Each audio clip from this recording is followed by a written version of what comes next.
ఇప్పుడు మనం శ్రీలంక అంటాం కదా, శ్రీలంక రావణ లంక కాదు. మరి సార్ ఇప్పుడు నేను దాన్ని ఇది ఎక్కడ ట్విస్ట్? ట్విస్ట్ కాదు, నిజం. అమ్మాయి కాలక్కాడు దగ్గర మహేంద్ర పర్వతం ఉంది తమిళనాడులో. మహేంద్ర పర్వతం నుంచి రామాయణంలో ఆయన ఏం చెప్పాడు? మహేంద్ర పర్వతం నుంచి హనుమంతుడు 100 యోజనాల దూరంలోని లంకకు వెళ్ళాడు. దాన్ని ఈయన వర్ణిస్తాడు. ఎవరు? సుగ్రీవుడు.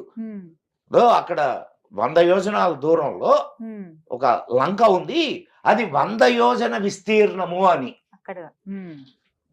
11 పాయింట్ సంథింగ్ అంటే 1200 అనుకుందాం, 12 కిలోమీటర్లు యోజనము అంటే.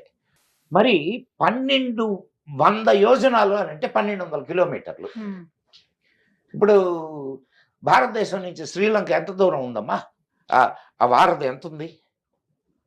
చాలా తక్కువ, 10లోనే 50 కిలోమీటర్లు, 56 కిలోమీటర్లు. కానీ ఇక్కడ నుంచి చూసినప్పుడు వాళ్ళ ఇవి కూడా కనిపిస్తాయి కదా సార్?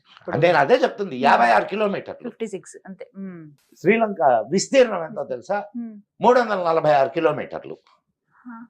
మరి ఇందాక చెప్పిన లెక్కకి ఇప్పుడు